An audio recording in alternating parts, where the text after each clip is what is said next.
First and foremost, I want to give all praises, honor, and glory to Yahweh, Bahasham, Yahweh Shai, Bahasham, Recha Kodash. Double honors to the elders and the apostles of Great Millstone, and peace and blessings to the elect. And today we're going to go into the book of Proverbs, the 21st chapter. The king's heart is in the hand of the Lord. As the rivers of water, he turneth it whithersoever he will. Now the king's heart, the king represents the ruler, and the heart, meaning their mind, is in the hand or the control or the power of the Lord. And as rivers of water, he turneth it whithersoever he will. So, when you look at how a river is set up, the water that flows through follows whatever path the river is. If it's a fall, you have a waterfall. If it makes a turn, the water follows that turn, following that stream, wherever it goes. So likewise, the Lord guides the thoughts of the rulers, right, however he wants. Verse 2, every way of a man is right in his own eyes, but the Lord pondereth the hearts. So they're, in in the eyes of man, whatever it is they're seeking to do, is right according to them. But the Lord, as it says, pondereth the hearts. Just look at that word, pondereth.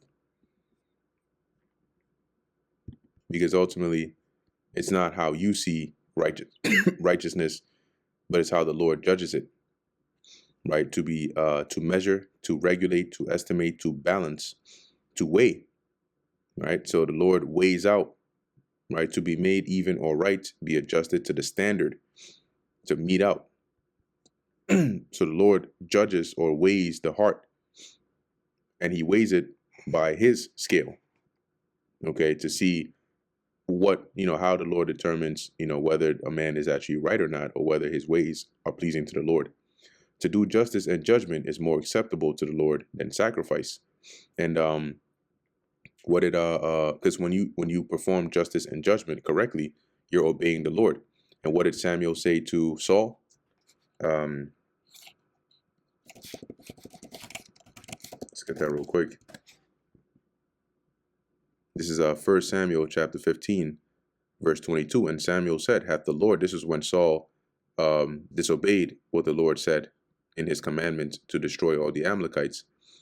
And Samuel said, hath the Lord Yahweh as great delight in burnt offerings and sacrifices as in obeying the voice of the Lord? Behold, to obey is better than sacrifice, and to hearken than the fat of rams. See, so what justice and judgment are obedience to the Lord, because he has commanded us to judge rightly. And that's why it's more acceptable to the Lord than sacrifice. A fool can come and offer a sacrifice. It doesn't make them righteous. The Lord is looking for those that obey. An high look and a proud heart, and the plowing of the wicked is sin. You see, so a high look, which is pride, right? You have that arrogant, proud, staunch look, and a proud heart or a proud mind. All these, as it says, the plowing, which is also likened unto the evil actions, as you can see here, are all sin. Okay, let's see what it says here, or lamp. Right, they're all sin to the Lord, and he doesn't delight in that. The thoughts of the diligent tend only to plenteousness, but of everyone that is hasty only to want. So the diligent in their thoughts, it leads them, or they seek to plenteousness, right? They're going to arrive at abundance through their diligence. But when you do something diligently, you work hard but carefully towards it. But everyone that is hasty only to want. Want is like lacking, because you were hasty. So you were so quick to get it that you missed the key foundational steps, and now you're lacking. The getting of treasures by a lying tongue is a vanity tossed to and fro of them that seek death. Okay, getting treasures by a lying tongue, so through deceitful means, is vanity. As it says, tossed to and fro by them that seek death. Damn. So really, if you, the outcome of that is going to be death. Is going to lead you to that. If that's your means of, through deceitful means to gain treasures, you're going to notice how vain that is. It's not a sure way. And one way or another, one day, following that path, you're going to meet death coming down the street, running towards you. and trust and believe you're not fast enough. Verse 7, the robbery of the wicked shall destroy them, because they refuse to do judgment. So in refusing to follow the ways of the Lord, and in robbing, that's going to be to their demise. Because who's ultimately bringing this judgment? Who's bringing the death? Who's bringing the destruction? The ultimate judge, which is the Most High. It says the violence of the wicked sweeps them away, because they refuse to do to do what is just. NKJV, the violence of the wicked will destroy them, because they refuse to do justice. The way of a man is froward and strange, but as for the pure, his work is right.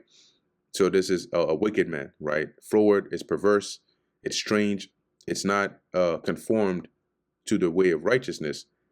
But as for the pure, and who are likened unto the pure, those that do the will of the Heavenly Father, his work is right, his work is correct, is pleasing in the eyes of the Lord. It is better to dwell in a corner of the housetop than with a brawling woman in a wide house. My goodness. And this is what a housetop in the ancient world looked like.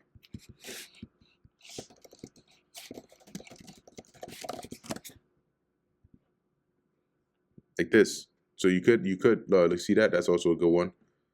You know, this the up top here is also a good one. So you could actually dwell on the top, the roof over there.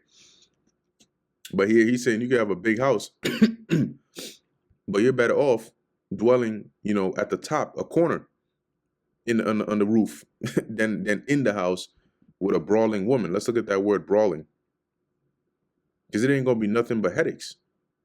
You have some people that they gotta escape to their car. Like today, you gotta escape to your car just to get some peace of mind. Because if you in the house and she sees you in there, she gonna say something, try to start something. I mean, you can't even get any peace and quiet. Right, strife and contention. So the only peace you get is by avoiding her. And that is hell. The soul of the wicked desireth evil. His neighbor findeth no favor in his eyes. So basically, even those that are around him, his neighbor is what's the word I'm saying here? I'm looking for is basically not safe, right? Because if your neighbor doesn't find favor in your eyes, that means they're as it says here, they won't even get any mercy, right? Evil people desire evil; their neighbors get no mercy from them. And the scriptures tell you what it is to do sin to your neighbor. When the scorner is punished, the simple is made wise. Why? Because they see the public example being made out of the scorner. So even the simple will be able to see that and say, yeah, they're gonna learn from that. And that's why you need public examples. And when the wise is instructed, he receiveth knowledge, because that wisdom in him allows him to accept that correction. The righteous man wisely considereth the house of the wicked, but God overthroweth the wicked for their wickedness. It says the righteous one knoweth. So when it says the righteous man, you see here they have it as a righteous God. Okay, referring to the Lord. Knoweth or knows what's going on in the homes of the wicked, he will bring disaster on them. See, so it's not going to be a man that's going to do that. It's the Lord. That's why in the NKJV it says the righteous God wisely considers the house of the wicked, overthrowing the wicked for their wickedness. Whoso stoppeth his ears at the cry of the poor, he also shall cry himself, but shall not be heard. So if you have the means and you see somebody's, is in need and they're crying out for help, and you stop the ears, like you block your ears, like you completely act like you don't hear them, the Lord is going to look at you. And when you are likened unto the poor, when you're crying out to him, he might just stop his ears at you, and say, well, sorry, can't hear you. I got a business trip to get to. A gift in secret pacifieth anger, and a reward in the bosom strong wrath. See, so somebody might be angry. You might bring them a gift, and it calms them down, right? It changes that anger. Well, I know you're angry, but boom, I got you this, and all of a sudden, that anger goes down a couple notches. Depending on the value of the gift, it goes down to a couple more notches, right? And the reward in the bosom strong wrath. It pacifies strong wrath. Right, it says in the NLT, a secret gift calms anger, A bribe under the table pacifies fury. Okay. NKJV, a gift in secret pacifies anger, and a bribe behind the back, strong wrath. That's in the bosom. It is joy to the just to do judgment. And judgment here is like justice. Okay, it's correct judgment. But destruction shall be to the workers of iniquity, because workers of iniquity are not interested in bringing forth right judgment. So destruction is going to come upon them from the Lord. The man that wandereth out of the way of understanding shall remain in the congregation of the dead. So you'll notice sometimes the scriptures refer to an individual as being dead. Like Revelation 11, it talks about their dead bodies lying in the street of the great city. that dead is being likened on to being dead to righteousness, right? Dead and not having the spirit of life in you. You're still physically alive, but you're living like the walking dead, because you lack understanding. He that loveth pleasure shall be a poor man. He that loveth wine and oil shall not be rich. Because if you love pleasure and you lack discipline, what's going to happen? You're going to waste your money, right? And you're going to waste your resources and end up poor. Like somebody that wins the lottery with no discipline and then boom. Or somebody that was in the NBA and then they retire and then all of a sudden they're broke. Like, what the hell happened? Didn't they make all these millions? Because they love pleasure, they wasted it all, right? They love wine and oil, and so they don't that's the pleasures, right? Represent the pleasures. They don't know how to discipline themselves, and so they lose it all. The wicked shall be a ransom for the righteous, and the transgressor for the upright. So there's another precept that mentions the righteous is delivered from the evil to come, and the wicked cometh in his stead, right? Roughly paraphrasing. So the Lord gives up the wicked in exchange for the righteous. Say there's some fate, some ill fate that's coming. The Lord will deliver the righteous, and he'll give up the wicked in that ransom in the stead. And likewise, the transgressor for the upright. It is better to dwell in the wilderness than with a contentious and angry woman. Now, really let that sink in. The wilderness, really? Who would willingly want to go into the wilderness and dwell there? Not many people, if any at all. But here Solomon is saying that it's actually better. Like that's that's to highlight just how stressful and maddening it is to dwell with a contentious woman, an angry woman that just you never get peace of mind. Constantly nagging, talking, stressing. I mean, just Lord have mercy. There is treasure to be desired and oil in the dwelling of the wise. And the oil can also represent knowledge, right? Or this truth, knowledge, wisdom, and understanding. Likewise, the treasure. It says, in the dwelling of the wise, but a foolish man spendeth it up. NLT, the wise have wealth and luxury, but fools spend whatever they get. Which that wealth and luxury is also a representation of this knowledge, wisdom, and understanding, which the fools don't have. He that followeth after righteousness and mercy findeth life, and righteousness and honor. A wise man scaleth the city of the mighty, and casteth down the strength of the confidence thereof. And there's a precept that also mentions that wisdom strengtheneth the wise more than, 10 mighty in a city? And the wise man is stronger than than him that taketh a city. See, because through the wisdom of a man, as it says, he can scale the city of the mighty, basically to triumph over them, and casteth down the strength of the confidence thereof. Because above strength, wisdom prevaileth, right? The wise conquer the city of the strong, and level the fortress in which they trust. Whoso keepeth his mouth and his tongue keepeth his soul from troubles.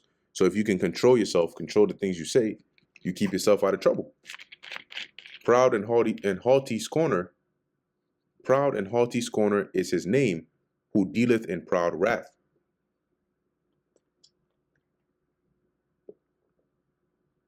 So if you deal in proud wrath, you're going to earn that reputation as a proud and haughty scorner. And along with that reputation comes the consequences of it.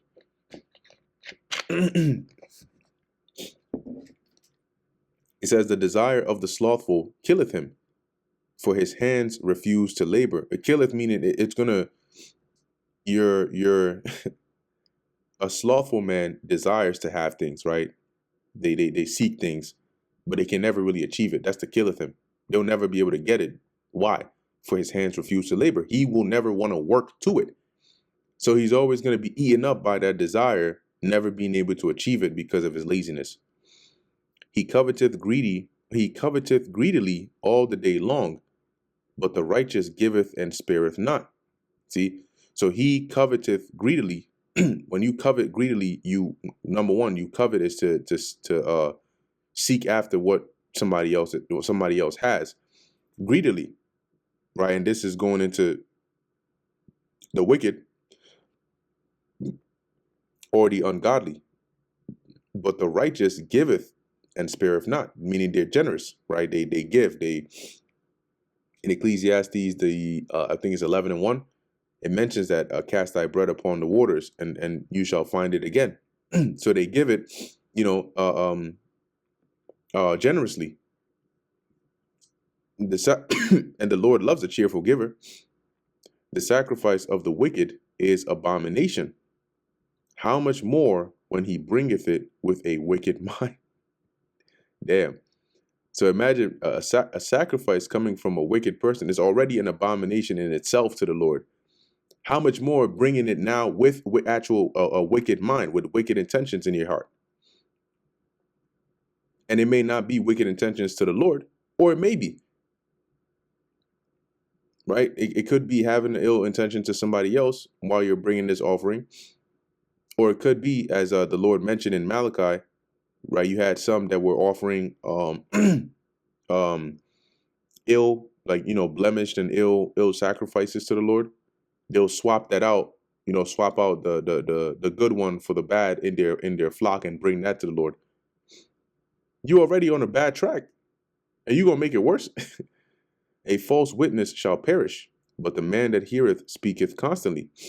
So a false witness is gonna perish. Why? Because they're gonna tell lies in judgment to try and pervert judgment, and the Lord is gonna bring that judgment upon them. But the man that heareth speaketh constantly. All right, and he that heareth is one that is they hear the laws of the Lord. They will be allowed to speak. Okay, that's that speaketh constantly. But the mouth of the false witness shall be stopped. A wicked man hardeneth his face, but as for the upright, he directeth his way. Who directeth his way? The Lord. Okay. Let's take a look at that in here. The wicked bluff their way through. That's the hardeneth. We'll look into that word in a second. But the virtuous think before they act, right? And that's because the Lord guides them. In the scriptures say that, right? A man may have many devices, but the Lord's counsel shall stand. So as a wicked man hardeneth, let's look into that word, hardeneth. To be strong, to prevail, to make firm, to strengthen. Here was that to be stout, literally or figuratively?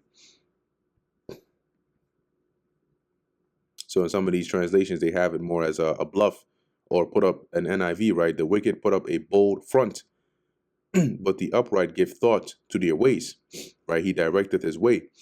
And why is that? Once again, because the Lord is the one who's guiding them to that. There is no wisdom, nor understanding, nor counsel against the Lord. And most definitely not. No, I think Paul said that, right? The wisdom of this world is foolishness with the Lord. And even the foolishness of the Lord is wiser than men. So who's going to be able to counsel or understand or bring forth understanding against the Lord? The horse is prepared against the day of battle, but safety is of the Lord. So just as people, before going to war, right, they have horses ready and so on.